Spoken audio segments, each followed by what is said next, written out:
गांव का एक सुहाना मंजर जहां किसान ने सालों मेहनत कर गाय एवं भैंसों का एक झुंड तैयार किया। उसकी मेहनत भी रंग लाई और दूध का उत्पादन भी बढ़ने लगा, जिससे आमदनी बढ़ी और परिवार में खुशहाली आई। पर यह मंजर हमेशा एक जैसा नहीं रहने वाला था। एक दिन किसान के पशुओं ने चारा खाना कम कर दिया, मुंह से झाग आने लगे एवं खुरों में जख्म भी बन गए। देखते ही देखते पूरी गौशाला को इस बीमारी ने अपनी चपेट में ले लिया और हफ्ते भर में किसान का गणित बिगड़ गया। ऐसा सिर्फ एक किसान के साथ नहीं होता, हमारे देश में हजारों किसान एवं उनके पशु इस बीमारी से त्रस्त है। जहां जहां किसानों की आमदनी एवं उनके पशुओं के भविष्य की बात हो, भारतीय पशु चिकित्सा अनुसंधान संस्थान हमेशा उनके साथ खड़ा है।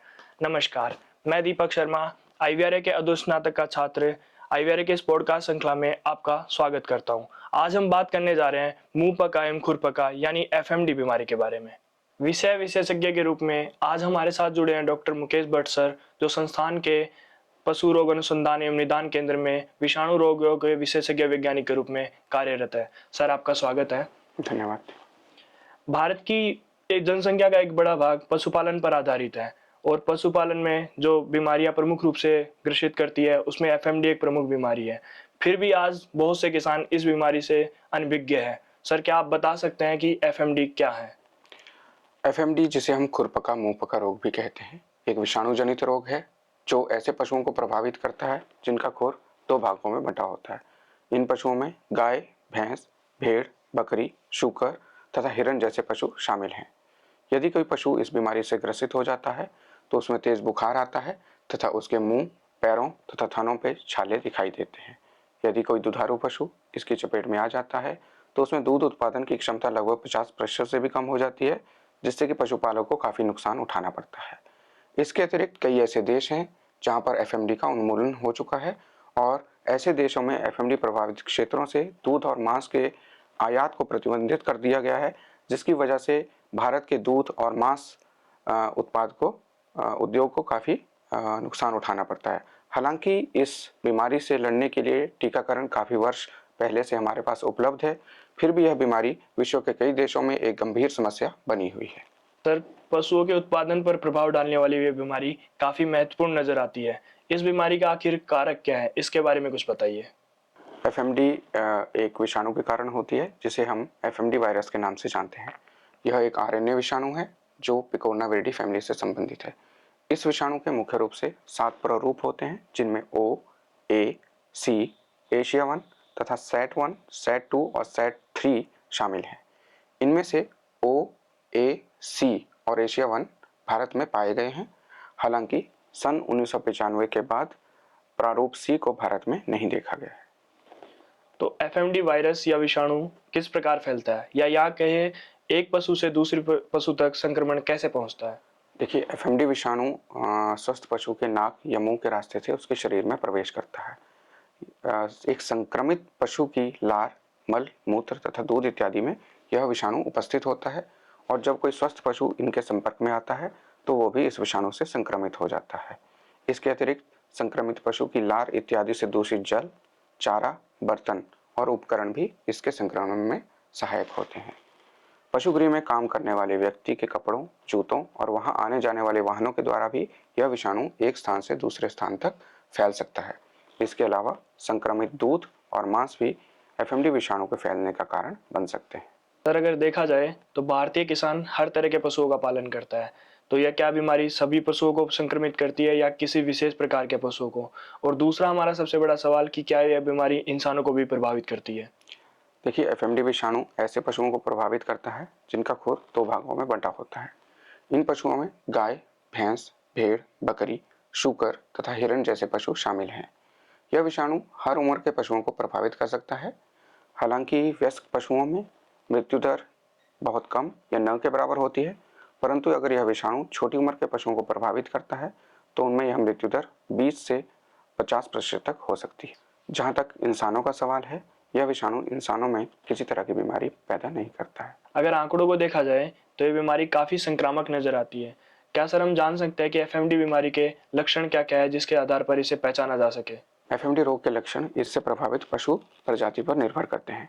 गाय और भैंसों में अन्य पशुओं के मुकाबले गंभीर लक्षण देखे जाते हैं।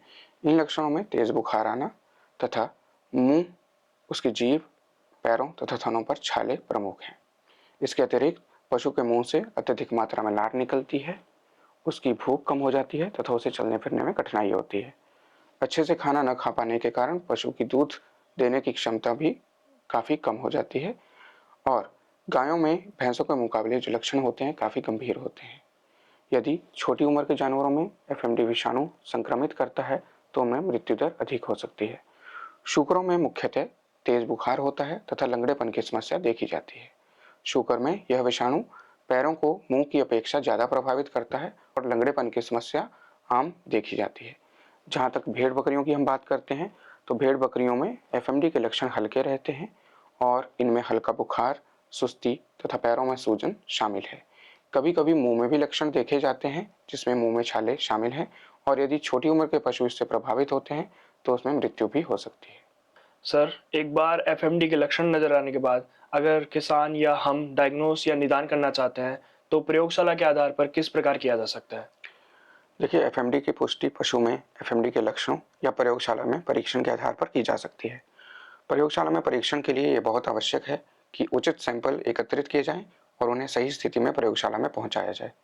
इसके लिए पशु के मुंह से द्रव्य, उसकी लार, सीरम तथा पैरों के टिश्यू सैंपल्स को बर्फ के ऊपर रखकर सही स्थिति में जल्दी से जल्दी प्रयोगशाला में पहुंचाना आवश्यक है।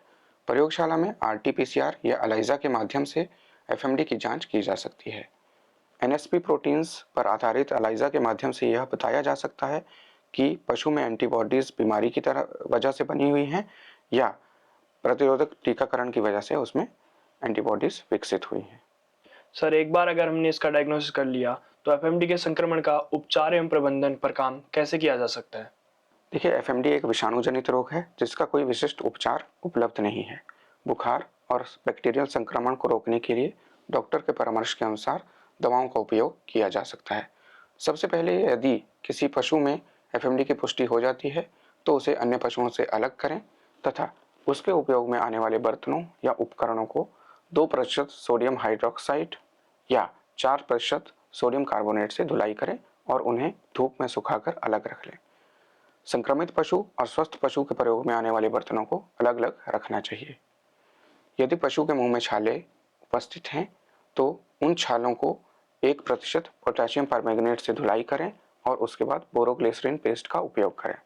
थनों और पैरों पर छालों को धुलने के लिए 1% पोटेशियम परमैंगनेट, जिसे हम लाल दवा भी कहते हैं, या फिटकरी का प्रयोग कर सकते हैं। उनकी धुलाई के बाद थनों और पैरों पर कीट विकर्षक लेप का प्रयोग करें जिससे मक्खी मच्छर वहां से दूर रहें। इसके अतिरिक्त पशु को पौष्टिक आहार दें जो कि नरम हो, जिससे उसके घावों में कोई संक्रमण ना हो, और उसे गुड़ और नमक मिलाकर पानी पिलाएं ताकि उसमें उसके शरीर में ऊर्जा बनी रहे। सर, सबसे महत्वपूर्ण सवाल, जैसा कि बोला जाता है रोकथाम उपचार से बेहतर है, तो एफएमडी के संक्रमण से किस प्रकार बचा जा सकता है? देखिए, नियमित रूप से एफएमडी वैक्सीन लगवाना ही एफएमडी से अपने पशु को बचाने का एकमात्र उपाय है। भारत सरकार द्वारा जारी किए गए राष्ट्रीय पशु रोग नियंत्रण कार्यक्रम के तहत साल में 2 बार एफएमडी वैक्सीन लगवाने का प्रावधान है और यह वैक्सीन किसी भी सरकारी पशु चिकित्सालय पर मुफ्त में उपलब्ध है। इसके अतिरिक्त यदि किसी पशु में एफएमडी की पुष्टि हो जाती है तो उसका रखरखाव अलग से करें तथा संक्रमित क्षेत्र में आने जाने से पहले और बाद में जूते और अपने कपड़े बदलें। यदि आप किसी नए पशु को झुंड में शामिल करना चाहते हैं तो कम से कम 3 हफ्ते तक उसे अलग से रखें और पूर्णतः स्वस्थ होने पर ही उसे झुंड में शामिल करें। एफएमडी से बचने के लिए यह बहुत आवश्यक है कि फार्म के अंदर बाहरी लोगों और वाहनों की आवाजाही सीमित रखें तथा संक्रमण से बचने के लिए पशुगृह और उसके आसपास 2% सोडियम हाइड्रोक्साइड या 1% फॉर्मेलिन का छिड़काव करें।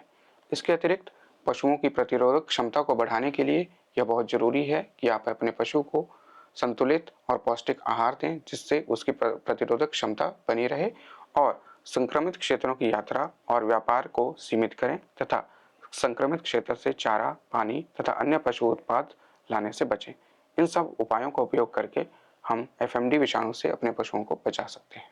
सर, आपने एफएमडी के बारे में हमें विस्तार से बताया, तो इस कार्यक्रम के अंत में आप हमारे दर्शकों के लिए क्या टेक होम मैसेज देना चाहेंगे? देखिए, जैसे कि मैंने बताया कि एफएमडी एक विषाणु जनित रोग है और इसका कोई विशिष्ट उपचार उपलब्ध नहीं है। नियमित रूप से वैक्सीनेशन ही अपने पशु को एफएमडी से बचाने का एकमात्र साधन है। अतः मेरी आपसे गुजारिश है कि अपने पशु को संतुलित और पौष्टिक आहार दें, उसका नियमित रूप से वैक्सीनेशन करवाएं तथा बायोसिक्योरिटी यानी जैव सुरक्षा के नियमों जैसे आइसोलेशन और क्वारंटाइन का नियमित रूप से पालन करें। सही रोकथाम और नियमित वैक्सीनेशन के द्वारा ही भारत को एफएमडी मुक्त बनाया जा सकता है। सर, आईवीआरए की इस पॉडकास्ट श्रृंखला में हमारे साथ जुड़ने एवं महत्वपूर्ण जानकारी प्रदान करने के लिए धन्यवाद। हम हमारे दर्शकों को भी इसके साथ धन्यवाद करना चाहेंगे जो इस पॉडकास्ट श्रृंखला में हमारे साथ जुड़े हैं। आईवीआरए किसानों के लिए हर महत्वपूर्ण जानकारी प्रदान करने के लिए प्रतिबद्ध है। भविष्य में भी हम इस पॉडकास्ट श्रृंखला में आपके समक्ष और मुद्दे एवं जानकारी लाते रहेंगे। धन्यवाद।